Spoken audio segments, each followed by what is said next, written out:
Et j'espère de tout cœur que tu vas accepter mon pardon. C'est lourd quand même, maman. C'est lourd. Hey! Pauvre Karim. Le dossier d'Aïcha Kamoise, c'est un dossier qui aurait pu me concerner. Parce que il y a quelques années, ou du moins quelques mois, peut-être ça fait même déjà un an, moi aussi j'ai défendu un dossier ici sur la toile. Je n'avais pas forcément tous les éléments. J'ai pris ce qu'une famille éplorée m'a envoyé. Et je me suis mise à jouer le rôle de la police. Pourtant, je ne suis pas la police. Il faut qu'on sache que être blogueur, je parle en toute sincérité, advienne que pourra. Être blogueur, avoir de l'impact, la visibilité, être suivi, ne nous donne pas le droit de faire le boulot de la justice. Ça ne nous donne pas le droit de jouer les rôles des enquêteurs. Ça ne nous donne pas le droit d'entrer dans l'intimité des gens. S'il y a la police, il y a le blogueur. Ce n'est pas pour rien. Le policier a été à l'école pour apprendre son métier. Il n'enquête pas à tout vent.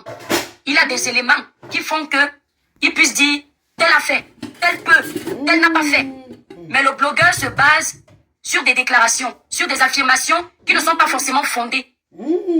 C'est très dangereux. C'est l'orgueil. C'est l'orgueil qui jusqu'ici m'a poussé à ne jamais reconnaître que dans le dossier de Samy Line face à Karim Mongwe, il y a peut-être des choses que j'aurais pu gérer autrement.